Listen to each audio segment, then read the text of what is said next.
జయ వెంకటేశ వృషశైలనాథ శ్రీ పద్మనాభ వైకుంఠనాథ జయ విష్ణుతేజ రాజాధిరాజ తవ జయ జయ జయ. ధర్మస్థలం నుండి కుక్కి సుబ్రహ్మణ్య స్వామి టెంపుల్కి వెళ్ళే దారిలో సౌత్ తడక మహాగణపతి టెంపుల్ ఉంటే దాన్ని కూడా దర్శించుకోవడానికి వచ్చాం. అన్ని దేవాలయాల్లో లాగా ఇక్కడ ఆలయానికి గర్భగుడి ఉండదు. అది ఈ ఆలయం యొక్క విశిష్టత. ఈ ఆలయం అత్యంత మహిమాన్వితమైన ఆలయంగా పేర్కొంటారు. ఈ ఆలయ చరిత్ర విషయానికి వస్తే, ఒక రాజు కుటుంబం ఏర్పాటు చేసిన ఈ గణపతి ఆలయం ఒకప్పుడు శత్రువులచే నాశనం చేయబడింది.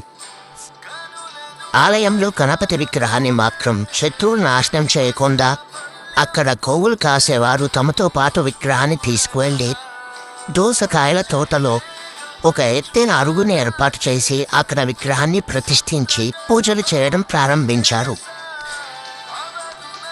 ఆ ప్రాంతాన్ని ఇప్పుడు సౌత్ తడక మహాగణపతిగా పిలుస్తున్నారు. మొదట గోవులు కాసేవారు వినాయకుడికి ప్రసాదంగా దోసకాయని పెట్టారు. అందువల్లే ఈ ప్రాంతానికి సౌత్ తడక అని పేరు వచ్చింది. ఎవరైనా ఏదైనా ఇక్కడ కోరుకుంటే 3 నెలల్లో వారి కోరికలు తీరుతాయని భక్తుల విశ్వాసం. ఇక్కడ దేవుడికి ముడుపులుగా గంటల్ని సమర్పిస్తారు. ఇక్కడ 200 దాకా ఆవులున్నాయి. 24 గంటలు ఈ ఆలయం ఓపెన్లో ఉంటుంది. ఇక్కడ అటుకులు బెల్లంతో చేసిన ప్రసాదం ఇస్తున్నారు. ఈ ప్రసాదం చాలా రుచిగా ఉంది. మీరు ఎప్పుడైనా ధర్మస్థలం వెళ్ళినప్పుడు తప్పకుండా దగ్గరలో ఉన్న ఈ సౌత్ తడక మహాగణపతి టెంపుల్ని సందర్శించండి.